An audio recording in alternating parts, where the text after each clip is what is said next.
फोणेच्या राजीव गांधी कला मंदिरात उत्सवी रंगभूमी पळोवपाक मेळ्ळी। खरें म्हळ्यार कला अकादमीच्या नाट्य महाविद्यालयाचो हो क्रास्लूम प्रोजेक्ट, पूण विशय सुंदर वेचिल्लो, उत्सव रंगभूमीचा। आतांच्या पिळगेन पळोवंक नाशिल्ली उत्सवी रंगभूमी खातीर वापरताले ती उपकरणां आनी कांय वस्तू पळोवप्यांक भूतकाळांत व्हरताल्यो। कला अकादमीच्या नाट्य महाविद्यालयाच्या दुसऱ्या वर्साच्या विद्यार्थ्यांचो हो प्रकल्प गोंयचे उत्सवी रंगभूमीचेर उजवाड आवाज येवजणेच्या उपकरणा बरोबर कसल्यो कसल्यो गजाली वापरताले। कांय इतिहासीक समाजीक नाटकांत वापरिल्ले कपडे, ज्या मंडपांनी गांवांत नाटकां जातात वा जाताली त्या मंडपाचो मॉडेल हें सगळें पळयतना गांवांतलें उत्सवी वातावरण अणभवपाक मेळटा।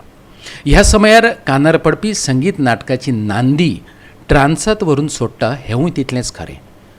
13 तारखे मेरेन उत्सवी रंगभूमीची अनुभूती घेवपाक मेळटली। अर्थातच ह्या आगळ्या वेगळ्या उपक्रमाची माहिती दिता ज्येष्ठ रंगकर्मी विजयकुमार नाईक।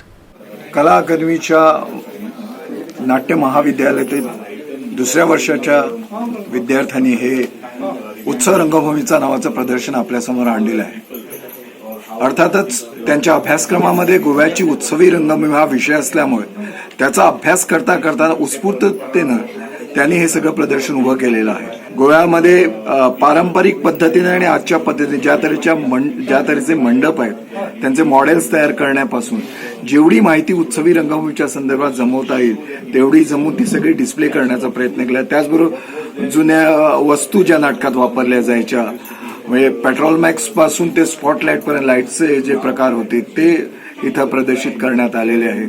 वेगवेगळ्या नाटकांचे फोटोग्राफ्स आपल्याला इथं बघायला मिळतील आणि विशेषतः वेगवेगळ्या वेशभूषा, मेकअप या सगळ्या वेगवेगळ्या तऱ्हेच्या वस्तू ज्या वापरल्या जात होत्या त्या मुलांनी एकत्रित करून आणि खास करून त्यांनी तयार केलेले मंडपाचे मॉडेल्स हा या प्रदर्शनाचा एक महत्वाचा टप्पा असून मुलांच्या या इच्छेनं, उत्सवी रंगभूमीच्या आस्थेनं हे प्रदर्शन तयार झालेलं आहे। सगळ्यांनी या प्रदर्शनाचा लाभ घ्यावा आणि मुलांना प्रोत्साहन द्यावं। हे प्रदर्शन आजपासून 13 तारीखपर्यंत सकाळी 9 ते रात्री 9 पर्यंत खुलं असणार आहे सगळ्यांसाठी। गोवा 365 खातीर फोणेच्यान कृष्णा नाईक।